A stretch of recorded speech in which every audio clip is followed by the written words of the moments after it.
Un tutoriel complémentaire sur la rubrique résultats et suivis. Donc nous sommes à nouveau sur le login de François.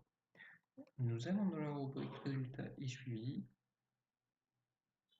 et nous voyons qu'il y a différents modes d'accès aux résultats des modules. Donc par session, par parcours ou par stagiaire. Donc nous allons voir quelques exemples. Par session par exemple. Vous pouvez filtrer par la date. Donc, par exemple, lorsque vous savez à quelle date vous avez poussé un module, par exemple, ou à quelle date vous avez fait une animation en présentiel, et ensuite vous rentrez dans les résultats pour voir le détail. Donc là, c'était un stagiaire test qui a réalisé le module. Donc, vous pouvez afficher les résultats par tableau, par plateau, lorsque vous avez plusieurs stagiaires, ou par axe de positionnement, puisque là c'est un module d'évaluation, donc pour voir le résultat final. On retourne dans la rubrique résultats et suivi. Donc par parcours, c'est le même principe.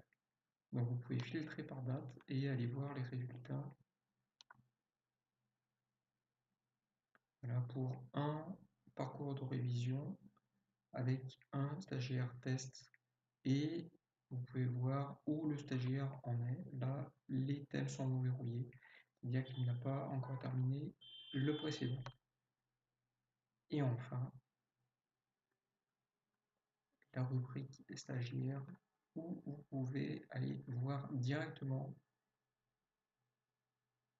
les résultats par stagiaire avec le nombre de modules réalisés, nombre de modules réussis, la moyenne des résultats et le temps total. Donc pour l'exemple, nous allons voir les résultats de notre stagiaire test. Donc j'ai réalisé plusieurs modules, là je n'avais qu'un des deux. On voit le nombre de tentatives et puis on peut aller voir le contenu des résultats pour voir exactement où chaque stagiaire est allé.